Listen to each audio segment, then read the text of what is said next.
warahmatullahi wabarakatuh. Perkenalkan, nama saya Mariawati, kelas AK20A, Prodi Akuntansi, Universitas Buana Perjuangan Karawang. Di sini saya akan memprediksi data heart disease menggunakan Navy Base dengan aplikasi Orange untuk memenuhi UAS Praktikum Big Data Analytics. Heart disease adalah dataset yang berisi informasi pemeriksaan penyakit jantung. Tujuan dari dataset ini untuk membuat model yang dapat diklasifikasi banyaknya orang-orang yang terkena penyakit jantung dan diberi tanda item 0 dan 1 untuk menguji data tersebut sudah valid atau belum dengan hasil data yang diolah. Navy Base merupakan metode klasifikasi data berdasarkan probabilitas yang bisa saja terjadi di masa depan. Metode ini dianggap simpel dan efektif untuk diterapkan dalam analisis perusahaan. Tipe analisis Navy Base. Yang pertama ada multi-normal Navy Base, yang kedua ada Bernoulli Navy Base, yang ketiga ada Gaussian Navy Base, yang keempat ada cross validation. Metode yang digunakan dalam praktik kali ini adalah cross validation. Cross validation merupakan metode evaluasi mode dengan cara membagi data menjadi beberapa bagian untuk dilatih dan diuji. Disebut juga keyword validation.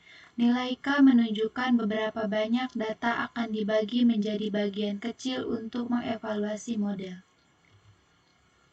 Langkah-langkah untuk praktik kali ini yang pertama ada load data, Navy Base, Test and Score, Fusion Metric. Langsung saja kita akan memasuki praktek pengolahan data. Pertama-tama saya akan mengklik dataset, lalu mengklik double untuk memilih data yang ingin saya olah. Di sini saya akan mengolah data heart disease. Saya klik sampai tombolnya berubah menjadi hijau. Itu tandanya data sudah siap diolah. Lalu saya akan mengklik Navy Base dan saya akan mengklik Test and Score dan Confusion Metric. Di sini saya akan menghubungkan dataset yang udah disajikan tadi ke Test and Score, lalu Navy Base saya hubungkan ke Test and Score. Test and Score saya hubungkan ke Confusion Metric. Navy Base digunakan untuk mengklasifikasi probabilistik sampel untuk menghitung sekumpulan probabilitas dengan menjumlahkan frekuensi serta campuran nilai dari dataset. Test and Score akan menguji algoritma learning widget. Test and Score melakukan dua hal. Yang pertama, widget test dan score akan menunjukkan tabel dengan kinerja cluster yang berbeda. Kedua, output hasil evaluasi yang dapat digunakan oleh widget lain untuk menganalisis kinerja klasifikasi.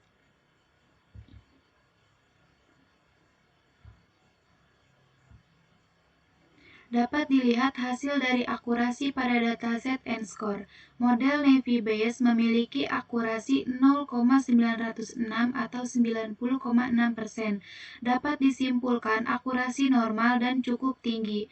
Begitulah untuk CA 0,835, F1-nya 0,835, recall-nya 0,835. Artinya dataset yang digunakan cocok atau berhasil.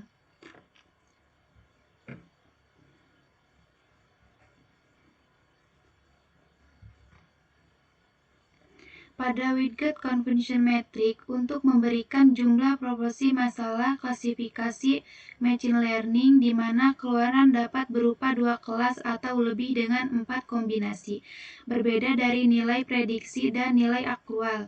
Pada dataset ini, untuk item data 1 pada akrual 26 dan prediksi 24.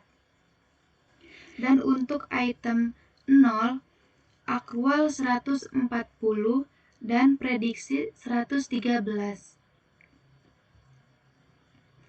Untuk mengetahui isi data tabel tersebut, di sini saya akan menghubungkan kepada data table.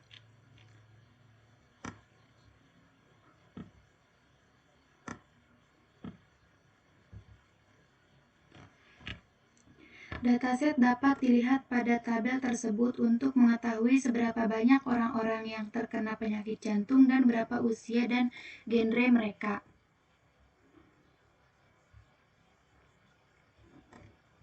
Di sini saya akan melihat hasil data pengolahan yang sudah diolah oleh Navibase. Dapat dilihat untuk mengetahui data orang-orang yang terkena penyakit jantung dapat dilihat pada tabel ini. Berdasarkan hasil data yang sudah diolah dan yang asli, data tidak berubah atau data yang diolah sudah benar. Hasilnya dapat dilihat pada data berikut. Untuk item 0, data yang diperoleh 0,35 sekian. Yang ini dapat dilihat ya. Atau 35%. Dapat dikatakan baik. Dan dapat dilihat dari item 1, 0,964 sekian atau bisa juga dipersenkan 96,4. Dapat disimpulkan data tersebut sangat baik. Untuk mengecek data-data yang lainnya bisa dilihat ke samping. Data-data sudah terakurasi normal atau bisa disebut dengan data sudah baik dan valid. Dapat disimpulkan dari data heart disease ini yang memiliki penyakit jantung cukup tinggi dan banyak datanya dapat dilihat pada tabel berikut. Tabel yang saya sajikan ini adalah hasil dari pengolahan data yang sudah saya olah tadi. Sekian dari saya. Wassalamualaikum warahmatullahi wabarakatuh.